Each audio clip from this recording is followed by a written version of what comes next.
Welcome to Education in Focus. I'm your host, Eliana Kernodle. Some school districts are taking controversial approaches to sex education classes. Joining me to dig into this is Chalkboard News editor Brendan Clary. Brendan, let's start with California. What is the policy there? Yeah, in California, there's at Berkeley High School, there is a program called the SHIFT program, and basically it allows a unlicensed health educator to come into a high school and teach students how to teach other students about sex education, right? And so there's a pretty wide range of topics they can discuss there and that they have said that they discuss there. The Berkeley High School has a student newspaper called the Berkeley High Jacket, and it's student run. It's got like an independent flair, and they like to cover a lot of different things. And one of them, they talked about the SHIFT program, and they basically had one of the health educators there say, we're going to go over things like birth control, how that could be gender affirming, looking beyond heteronormative or monogamous partnership, as well as how to navigate healthy sexuality through that. So this is what one of the health educators is saying to the school newspaper, like, this is what we're going to talk about with students. But then the thing with the SHIFT program is that the students they talk about this stuff, and then they actually go present this information to other students. So students will go to the 9th grade, I think it's called social living class. And it's sort of like a Berkeley style sex ed class, and go over that. And basically, if you're a parent there, you might be wondering, like, what is my student learning about? And that's kind of one of the interesting things is that the Berkeley Unified School District has a policy on the books that parents can review sex ed materials before they're discussed and can see like what that looks like. But when I filed a public records request for the sex ed materials created by the SHIFT program that were being presented to students, I was not allowed to see that because it was student created work. So now we kind of have at odds like these two different principles here. Like, how can you release to the public something that's protected by law because it's a student created material? And, also like this policy on the books at Berkeley Unified about, you have the right as a parent to review this kind of information because it's sex ed material. Like that is like one of the things that's on the books. And I asked the school district repeatedly, like over the course of months, actually, what is your policy? Please define this. Like these are at odds with each other. Like you have on the one hand, you can't release this to me. You've denied my public records request because of this. And on the other hand, you're saying like in the handbook, parents have the right to review this.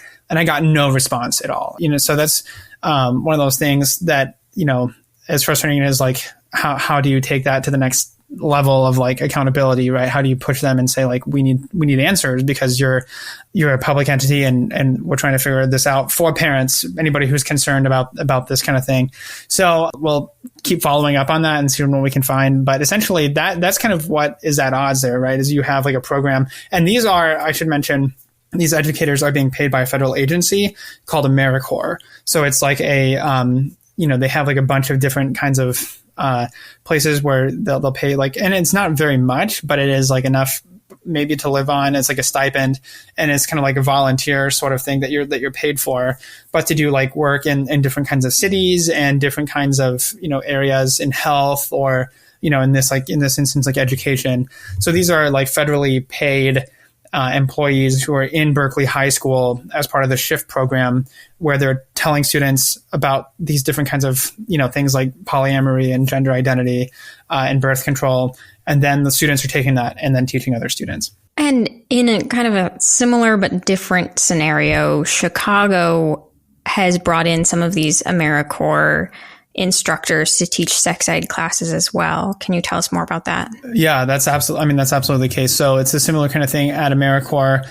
There's a health instructor, health educator, and they're routinely welcomed into these classrooms to teach sex education. So there's at the Erie Family Health Center located inside a Chicago Public High School called Lakeview High School. Basically, somebody posted, there's AmeriCorps posted in 2015, on the National Health Corps website, about like what their work was like as one of these health educators, and basically it would talk about things like anatomy, contraception, sexually transmitted infections, gender identity, and healthy relationships. So these are like things that you would typically get in your sex ed class. And, even these open-ended kinds of questions. So this is all from somebody who, again, years ago, like in 2015, I believe, there was like a blog from somebody who said, as a health educator, here's what I did in Chicago, like middle and high schools. We were talking about these kinds of things, like the nuts and bolts of sexual health, different kinds of questions. And like even things like, what do I do if my parents don't accept me being gay?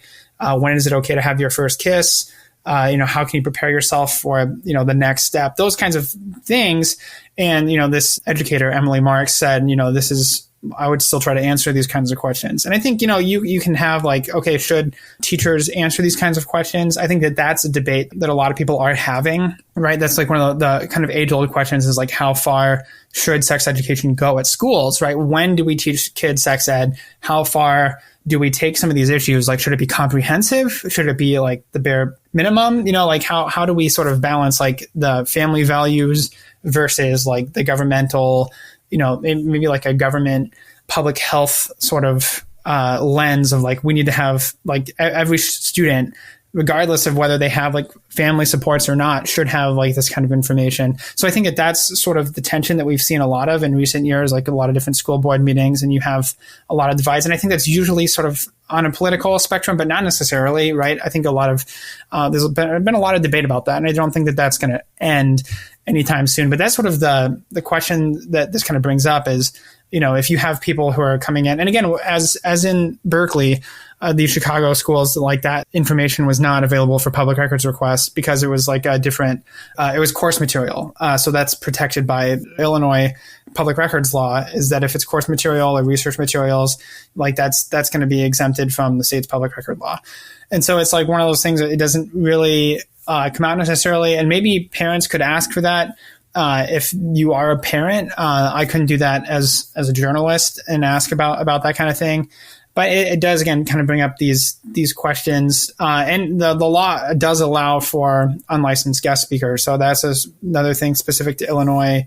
I think it was very interesting that you can have, like, it's built into the law where school boards can use the volunteer non-licensed personnel to talk about sex ed, as specifically even. And it's just like, it's really interesting to sort of get into this and see how that's got, specific carve outs and stuff. And one of the reasons that it was sort of touted in Chicago public schools is like maybe teachers are not comfortable with this. And that's like another thing I think that is kind of raised by this is, who do you want teaching your students about this? Is it like the teacher that you know and have had a lot of meetings with, or somebody that you don't know and you've never met and like works at, a public sort of clinic or like public sort of health center, and you're not sure who exactly they are or what kinds of like answers they're going to have to maybe those sensitive questions that your kids are bringing up or other kids are bringing up. Well, Brendan, this is a very interesting story, and listeners can keep up with it at chalkboardnews.com.